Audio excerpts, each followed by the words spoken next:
Welcome back to another episode of Get Your House in Order. Today, I'm thrilled to welcome a good friend, an incredible role model, and a powerhouse, Deborah Rosati. Women Get On Board. Welcome. Welcome back. Thank you, Elsie. Delighted to be here. Okay, so let's dive right in. You and I have had long conversations. It started on the ledge, and we're all about financial empowerment, decision empowerment, advancing women, and how to help them get ahead, making a mark in life and, professional, financial, everything. So tell me a little bit about your background for those who don't know you, what you do and why you do it. Well, thank you. I know we have a brief moment, a brief time. I could go on forever, but I think the genesis for my being where I am and why I choose to do what I do is I wanted to be a businessman just like my father. And most people looked at me as like, but you're a woman. And so I started my business career as a co-op accounting student, articling with an accounting firm when I was 19 years old.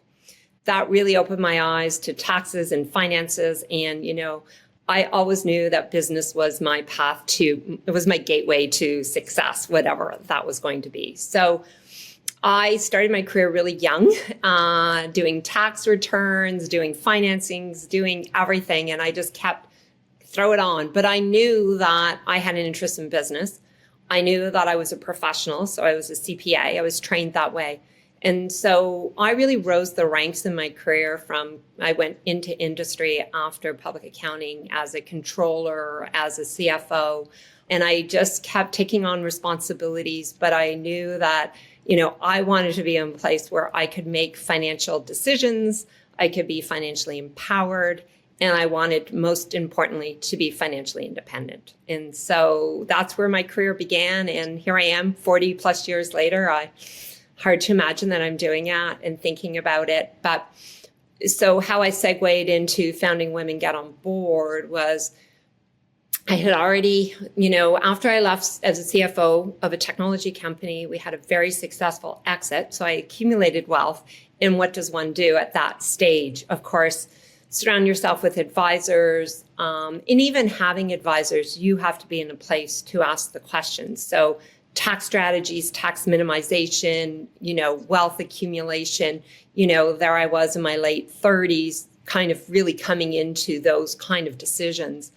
But, I was always a hard worker, and we'll talk about, disciplines of showing up and not living beyond your means. And so I, started investing early on in my early 20s. I started putting money away in my RSPs because I knew that I'd get refunds and then I could continue on. And so I was very financially aware early in my career.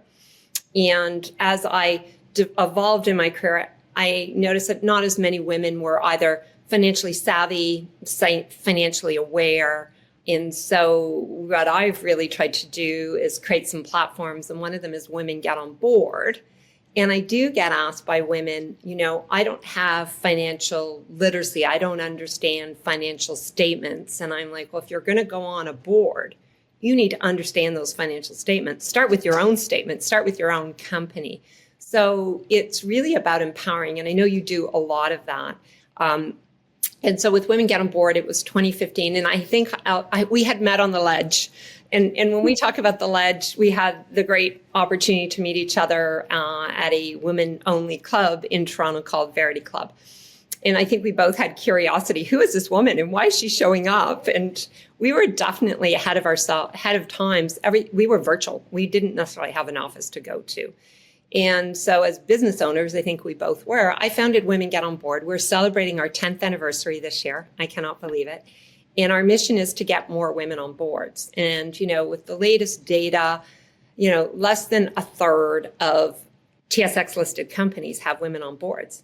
Well, we know when we're graduating, the MBA classes have, and the, business school class, there's 50% of women, and I'm sure you can speak to the law profession, coming out of graduate schools. And so why does that get diminished over time? And I think we'll talk more about it. But delighted to be here. And, I'm in the third chapter of my life. My first chapter was basically preparing for your life's work, interning, articling, educating, Second chapter was doing your life's work. So when I was controller right through to CFO to going into venture capital, I was doing my life's work. And then my third chapter is really giving back to my life's work, which is really the social purpose behind Women Get On Board. And it's incredibly inspirational. It's true. But in listening to you, there's two things that I pick up immediately. One is you had an example at home. You had your dad showing you how to run a business, things that you need to be aware of. But you clearly were not born knowing these things. You had to get out of your comfort zone and learn it. And it's not that women can't do it. It's that we haven't historically been in charge of doing it. But now there's a huge opportunity. There's massive wealth transfer. We're expecting trillions. And what are we going to do about it? We might as well start practicing, learning, asking questions.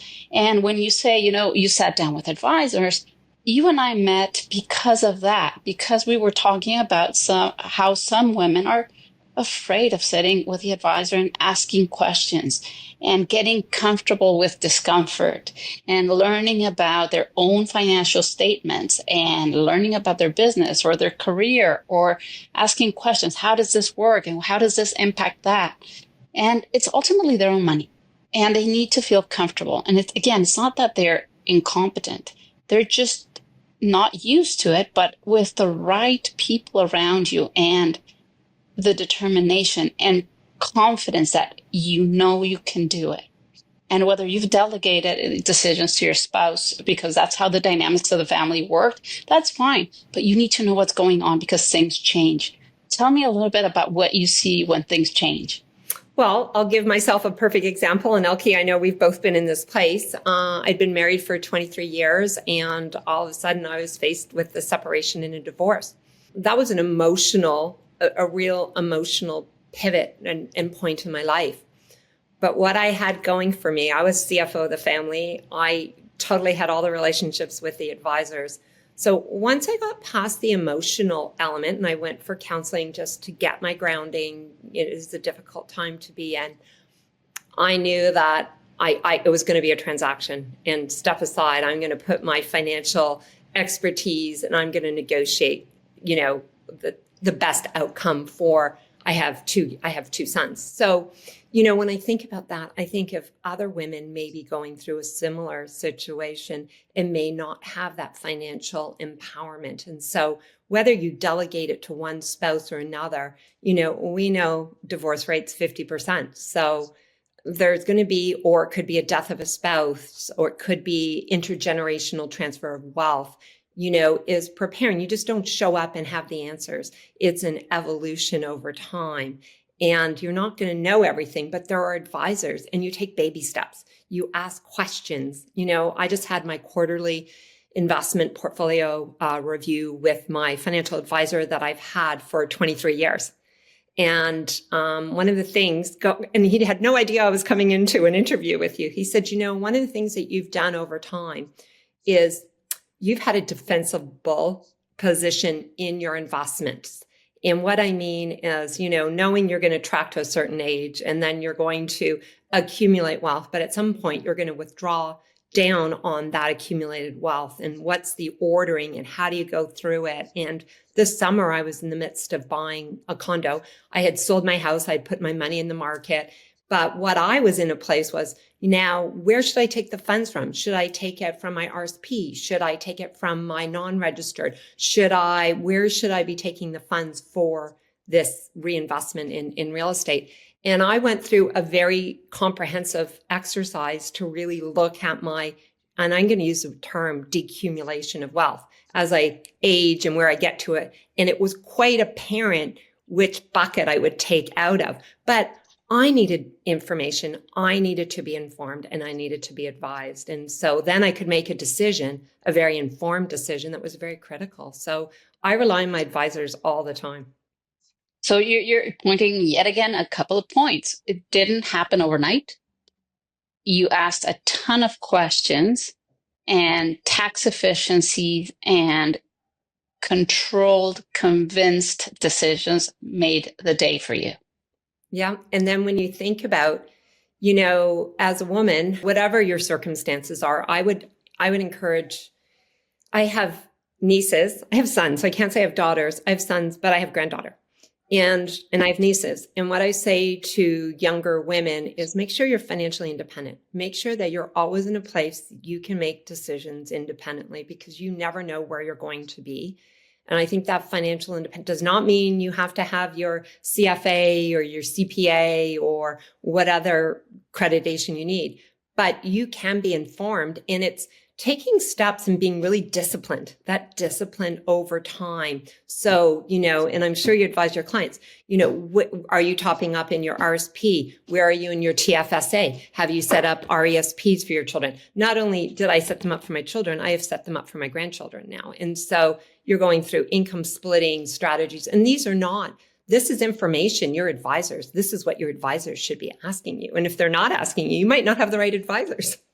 And at the same time, I mean, when you think about the advice is probably the same, not the same applicable to every person, but it's the same. Tax efficiencies, get the right insurance in place, understand what you're insured for, understand what you're investing in, short, medium, long term. But every person has a different situation. So listening to your buddy's advice is not necessarily the best for you. It could be an idea. It could be a concept that you might bounce off your advisor and talk about it. But even when you say, we have daughters and we have sons, and I have daughters and sons, to me, it's the example you give to your children and also to your sons that they're comfortable talking about money with their spouses, girlfriend, whatever concept you want to talk, it's a new world, so everything's possible. But it's getting comfortable with the conversation around money. I find that when couples talk about money, the success rate of those couples is so much higher, so much more fair. And even when there's a breakdown, it doesn't have to be bloody and vicious, because everybody knows what's going on and nobody feels betrayed. And to me, like, before you get married or live together, whatever concept that is, again, you need to talk about these things. If you can't talk about these things when things are rosy and everything is good, when emotions are in place, it can get horrendous. And at the end of the day, my biggest concern is that the ones that suffer are the kids. And that's not fair. Well, they didn't choose this, right? So you try to frontier it as much as possible. So I think about at the time that I was going through a separation divorce and was negotiating, the TFSAs just came into play. It was 2009. My son was turning 18, or was it 2010? He was turning 18 that year. And what I decided, okay, RESPs were funded. I'm now going to create this TFSA for both my boys when they hit 18. I will fund it till they're 25. And what it did was it was income splitting, but it also gave them opportunity for post-ed, so graduate work or down payments or anything else like that. So there's a lot of, not everybody is in that situation where they can do that. But if you are aware, it is another step to fund for your children at different times. And everybody has different, means to do that. But I got on that right away, and it really has benefited my sons. And you know what? They knew, and intergenerationally, my financial advisor is their financial advisor. And that's fantastic, because there are stats that say, when somebody becomes a widow, they change advisor, 70-something%. And then there's a separation, same thing. To me, it's the continuation of something that is normal. What advice do you give to women when they're trying to get on boards, but you see that financially they're not, even when it comes to their own finances, what do they prioritize? Career, finances, we want it all. What goes first? What's your take? Well, what I say to women when they go, I can't get on a board, I don't have enough financial acumen or financial literacy, I say, well, that's interesting. The men generally would never say, I don't have that understanding. And I have financial expertise. I have chaired public company audit committees. And I've been on those audit committees with male colleagues that aren't as financially savvy as I might be when it comes to financial statements. And they've learned it. And so if you're going to be on a board, that is one of the fundamentals. You do need to understand the financials, because you will be making a decision. And there are programs out there and there's information out there. So just like anything, start with your own financials, start with your own company that you're working for, because you can't delegate that responsibility. Little by little. Now, you recently dove into a new venture because Women Get On Board was not enough. Tell me about it. What are you up to now? Well, Women Get On Board is my social purpose, my passion. It's what I show up every day. But in the meantime, 2 years ago, I was working closely with a good friend of mine, and I come out of venture capital. I come out of early stage technology companies. I've been an angel investor for 25 years. I've done a lot of angel investment over the years. I'm not actively putting a shingle up there. I was serving on public company boards, so I hadn't been serving on private company boards for some time. It's 2023. A good friend of mine is going out to market to raise funds. It's an early stage. It's pre-seed round. And she was coming back to me saying, well, I don't understand. And she's a serial entrepreneur. I don't understand why I'm not getting the funding. And she was getting excuses like, well, maybe you need a pitch coach, like get someone to coach you on your pitching. That was not what she needed. The next comment that came back was, well, I'll put my 50K in as an angel investor. This was a male angel investor. And I expect to be on your board. And then when that came up, I basically, excuse the expression, I said, there's no goddamn way that guy is putting 50K in and expecting to go on your board. So she said, well, why don't you come on my board and share it? And so through that process, it was surprising to get the data that less than 4% of venture capital goes into female founders globally. We talk about that power of wealth transfer. $4 trillion is going to transfer from the hands of intergenerational funds. $4 trillion will be sitting in the hands of women, and 60% of that trillion will be with women. We will have the power of wealth. But what are we doing with that? And to me, Women Funding Women is a collective. We're not a fund. And what we're trying to do is bridge that funding gap and get more women investors in this asset class. Does not mean you have to be a high net worth individual. It means that you're going to take a portion, an allocation of your overall investment portfolio and think about venture capital as an asset class and be aware of the risks. But venture and start somewhere and trying to get more women in that asset class.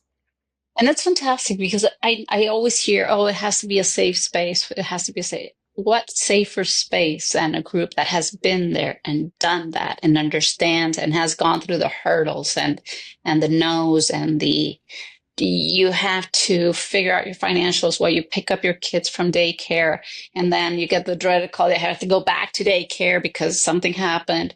And then you're trying to look the part and play the part and learn and advance and get the funding and so on. So having someone who's done that can probably help you avoid a lot of mistakes. You'll get your own set. Everybody has to go through a few, but what a great example. And honestly, it doesn't matter how affluent you are. There's a level of financial planning that you owe to yourself.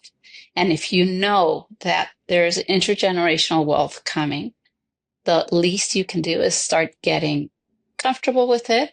And maybe, you have your own business, you get your own corporate status, but again, you're the example for the next generation. And if we're truly trying to break the glass ceiling and reach parity and equality and so on, it's only getting comfortable and really, the old lean in, it's lean in, talking about money, understanding what you're doing, asking the right questions, and getting comfortable with the idea that at the end of the day, whether you do or you don't, you're going to live the consequences of that.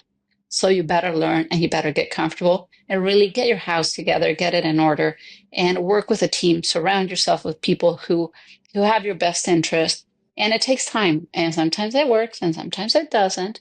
But how nice it is to know that something like Women Funding Women exists, because that is a safe space with incredible talent, powerhouses all together with the same mission. Well, and I would be remiss to mention I have my two co-founders of Women Funding Women. Lara Zink, who has significant, you probably know Lara, significant experience in capital markets and wealth management, and Sherry Shannon Vanstone, who is a serial entrepreneur, very successful exits, is the founder and CEO of Profound Impact, of which I chair that board. It's an AI platform company. And so, you know, we get to come together and say, what's missing? And it's about creating this ecosystem and getting women comfortable in this asset class. We're not asking you to put all your wealth in there, but in its education, it's empowerment, and starting with your first investment. And we've seen some angel investors make their first investment in female founders, and it's such joy. You know, what's the range? What's been the smallest investment? What's been the largest investment? If you could say that. Well, we don't track it per se, but we've created what we call our founder fireside chats, where founders will do a pitch, and we've had some that have said the investment is low as $10,000 US. Some could be as low as 5, some could be 25.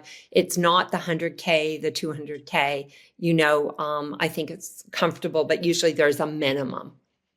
Okay, perfect. But it's not the millions of dollars that people think, right?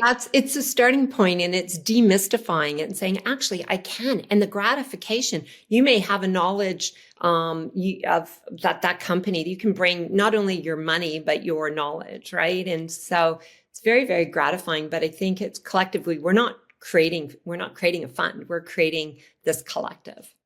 That's phenomenal. Well, Deborah, I don't want to take up more of your time. We'll have you back. It's always an absolute delight to have you here.